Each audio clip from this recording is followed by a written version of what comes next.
오늘 발표 준비를 맡은 김대성이고요. 저는 TXLLM 오른쪽에 있는 이 논문을 발표하기 위해서 오늘 준비를 했습니다. 보시면 아시겠지만 이제 구글 리서치랑 구글 딥마인드에서 소속된 연구자들이 발표를 한 거고, 이 연구자들 소속을 봤을 때도 주로 이제 MD보다는 이제 그런 이런 빅테크에서 테크 쪽으로 계속 연구해온 연구자인 거를 이제 알 수가 있습니다.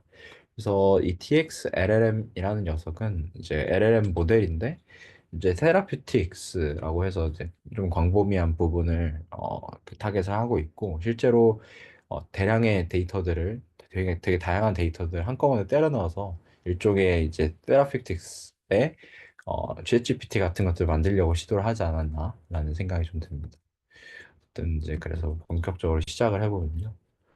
이제 배경의 목적은 결국은 이제 드러그 디스커버리를 해결하기 위한 이제 그런 방법이고, 여기서 이제 우리가 TX LLM을 개발한 이유는 무엇이냐면, 우리 그 자연어를 그 기반으로 작동하는 그런 GPT와 같이 이제 자연어를 기반으로 타겟이나 또는 뭐 타겟되는 그런 시퀀스나 그 타겟되는 뭐 작용기나 그런 것들을 이제 어, 아웃풋으로 그냥 아예 범용성 있는 모델로 만들기 위해서 이렇게 설계를 했다고 보시면 되겠고요. 팜프 기반으로 파인 튜닝을 진행해서 어, 했는데, 제가 이제 이걸 전반적으로 느꼈을 때는 모델보다는 에이전트에 가깝다. 그래서 이제 하나의 단위로서 그 자연어를 어떤 그 드러그와 관련된 그런 그 자연어로 또 바꿔주는 그런 에이전트에 좀 더 가깝다라는 인상을 좀 받았습니다.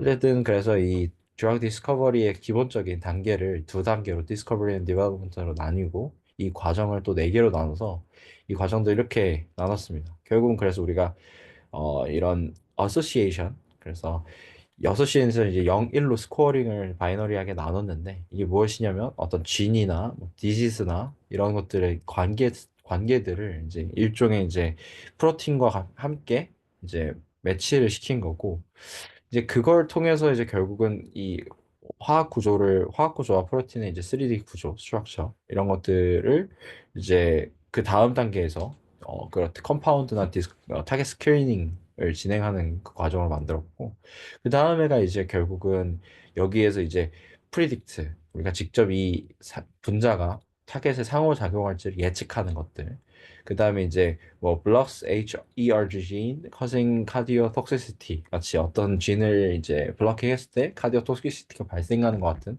좀 더 본격적인 그런 약효 효과들을 프리딕팅을 하고, 그렇게 해서 이제 결국은 이제 클리니컬한 임상까지, 이 클리니컬한 임상에서 핵심적인 것들은 결국은 효과가 있지만 이게 효과가 독보다는 강하냐, 그러면 이제 어떤 윈도우에서 우리가 이걸 쓸 수가 있느냐 또는 윈도우가 나지 않느냐 이런 것들을 확인하기 위한 작업들까지도 이제 여기서 TXLLM이 싹 다 해주겠다 이런 식으로.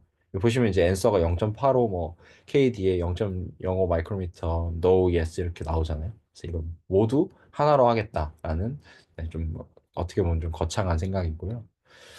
그래서 이런 식으로 이제 진행이 되는데, 보면 이제 이 TXT 프롬프트는 이런 식으로 이제 구성이 되어 있습니다. 그래서 컨텍스트가 있고, 그다음에 퀘스천, 그래서 우리가 주요된 질문을 묻게 되고요.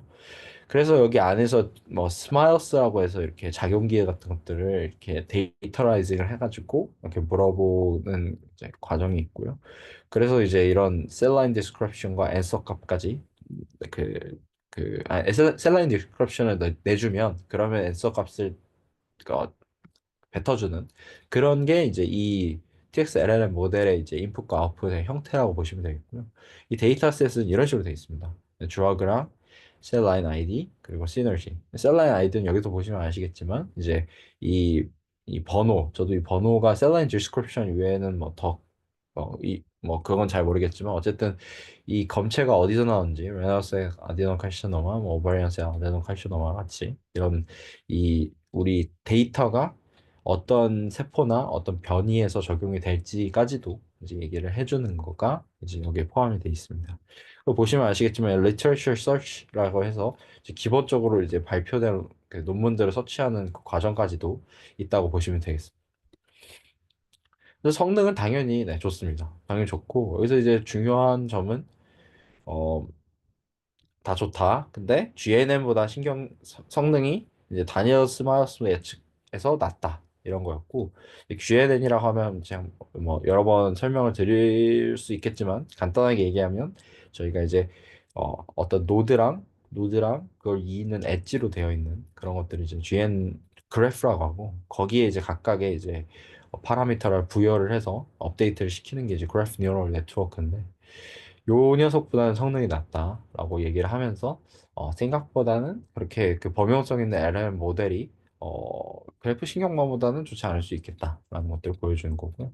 근데 어쨌든 핵심적인 건 범용성입니다. 우리가 GPT가 파급력이 큰 거는 결국은 그 프롬프트 창 하나에서 모든 걸 해결할 수 있듯이, 얘도 마찬가지로 이제 어떤 타겟이든 뭐 타겟의 어떤 값이든 뭐 그런 타겟이 상호작용할지를 이제 바이너리하게 물어보는 것이든 그런 것들에 대해서 범용성을 좀 갖췄다.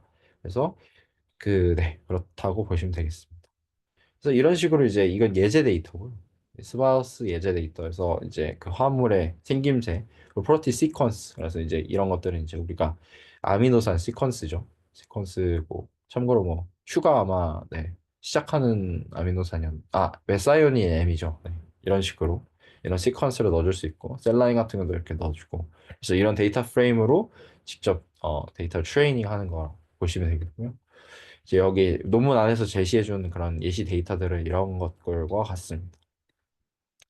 그래서 이제 결론 및 향후 연구 방향에서 이 저자들의 좀 생각을 읽어볼 수가 있었는데, 어쨌든 여기서는 LM과 통합하는 것을 강조를 했습니다. 그래서 결국은 어떤 하나의 통합된 그런 그 창으로 통해서 이제 드라그 디스커버리 연구를 할 수가 있게끔 만드는 거고, 결국은 이제 이게 요즘 에이전트 붐과 더불어서 이제 이후에 하드웨어, 그다음에 이후에 있는 연구 설계, 웹트랩 제어까지 이제 얘로 연결해서 하는 그런 뭐 활용 방향성이라 생각하면 될 것 같고요.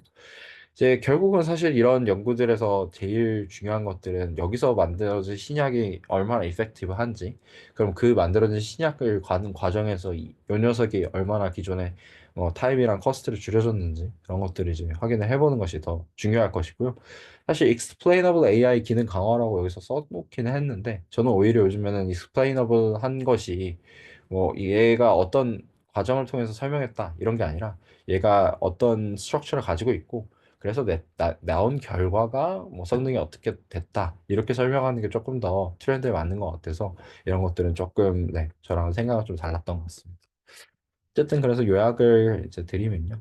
신약 개발을 위한 LLM으로서 함투 기반으로 이제 더 거기다가 데이터셋을 추가로 한 파인 튜닝한 모델이라고 생각하시면 되겠고, 당연히 좋은 성능을 보이고 있지만 어쨌든 여기서 중요한 것은 화물 표현하고 텍스트 조합으로 했을 때 성능이 좀 좋다. 그러니까 어쩌면 이제 프롬프트를 어느 정도 강제하는 거라고 볼 수 있겠고요.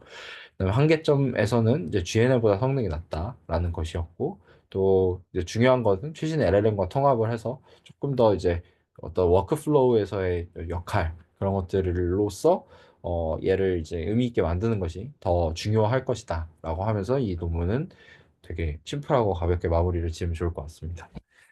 네, 여기까지고 이제 좋은 관점들 같은 거 공유해 주시면 감사하겠습니다.